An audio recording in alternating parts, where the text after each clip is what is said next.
Okay, Paris Artis versus Gabriel Brown. This was fight for it 14. We're going to break down this fight. And what we're going to pay attention to is let's start out looking at where does the fight start to happen. And as you notice here, Brown is pushing Paris backwards. He's making him fight on the outer edges of the cage, the perimeter of the cage. And look what Paris has to do to prevent that. He has to stop and pop, stop and pop.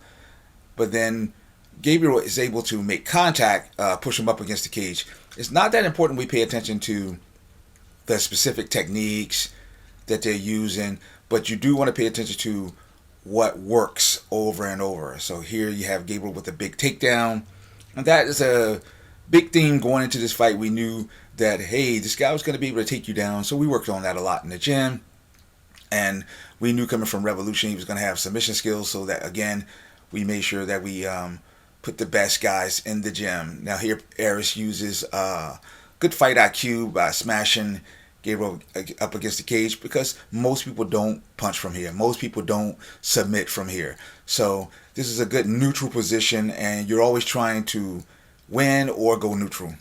You never really want to find yourself losing engagements for too long. Here, Gabriel's pretty much stuck, trying to manage control, trying to find something, and that's fine. This is just like a scramble position. This is just something you got to figure out in the moment. It's not going to be something that is going to be something you could just train every day. No matter how much you put yourself against the cage, the movement is just too varied. So here, Artis is able to scramble loose after being mounted, get some form of control, slow things down, and that's the key. He's managing time very well. He starts to sit over, but Gabriel does a good adjustment here and is able to put Paris back into a situation. And I think when we see the next scramble, you're going to see a little bit of a leg lock attack between both men. But one of the things you have to pay attention to here, Artis takes him down, and here comes that leg lock attack. But that's the thing you're paying attention to. Where's the fight happening now? The fight is still happening on the ground next to the cage, and that's very important to pay attention to when you're studying fights. Like, where does this guy like to fight? And you see that he likes to fight near the cage, along the cage. Then one of the things you need to do is start strategizing, saying, okay, let me move this fight back to the center, or make sure this guy is always in a negative position when it comes to the cage. So here he goes for the leg lock. Artis tries to counter back. And Gabriel just says, I'm just going to escape this because I don't want to take a chance. And he's able to get the Paris' back. Good strikes here, but just not focused. I think with a guy this size, if he'd have thrown fewer strikes with more intent, he would have done a better job of actually hurting Artis. Again, here they are up against the cage again, and Artis has to stop and pop. Stop and pop. And the thing you want to pay attention to is Artis has the ability to stop and pop. Not everybody's going to have that power fighting in a negative position, so don't take Gabriel for a joke. If you end up in this position, it's not everybody who's going to be able to stop him from doing this. Good frame by Artis. So now we can talk a little bit about posture. He does a good job here, but I like this lateral done by Gabriel, and this flow that this continuous movement that both men exhibited in this execution right here. This was outstanding. And that's the key. It's like you never just do one move. You have one more movement. You want to keep the fight going. Artis makes it back to his feet, misses a jab there, pays forward, lands across.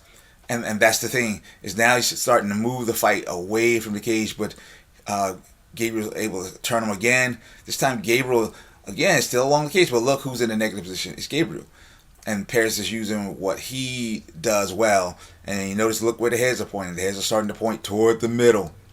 This is where Paris is going to be strong. And just because this is the way you scouted the fight. This is just the way we scouted the fight. You want to put this guy more in the middle. Keep him away from the cage unless it's in a negative position, because he is strong. He's big. He's strong. And especially on his back. Like I said, even though he may have submission game, Artis has been in with just as skilled, if not more talented, grapplers who have not been able to catch him yet, and we knew that he'd be okay in this situation.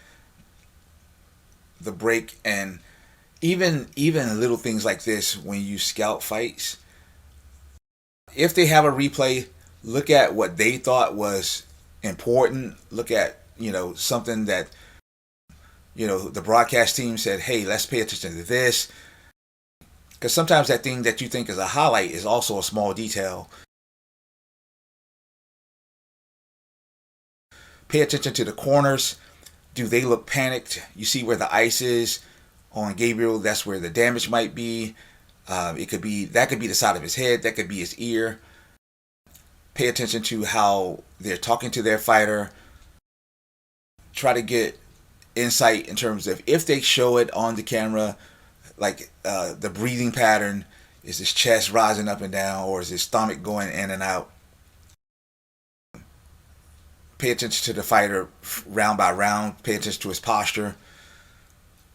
Pay attention to his output. And then let's look at the location now. So the location changes a little bit. So Gabriel is now willing to engage a little bit more in the middle because maybe the cage work was a little hard for him. He's staying in the middle, and whenever you see hands down, this is trying to get the hands to the chest and back to relax. Sometimes that you get tight from carrying your hands up all the time, and so he's just trying to relax and get some oxygen. At least that's the theory. So Artis lands a good cross to a knee, and down goes Gabriel again, and the referee's going to step in and stop this one.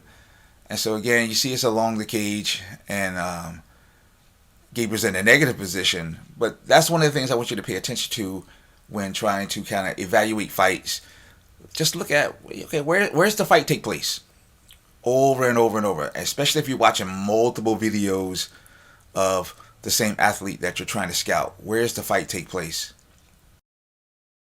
That'll give you some insight in terms of where this guy likes to fight and the techniques that actually happen in that position.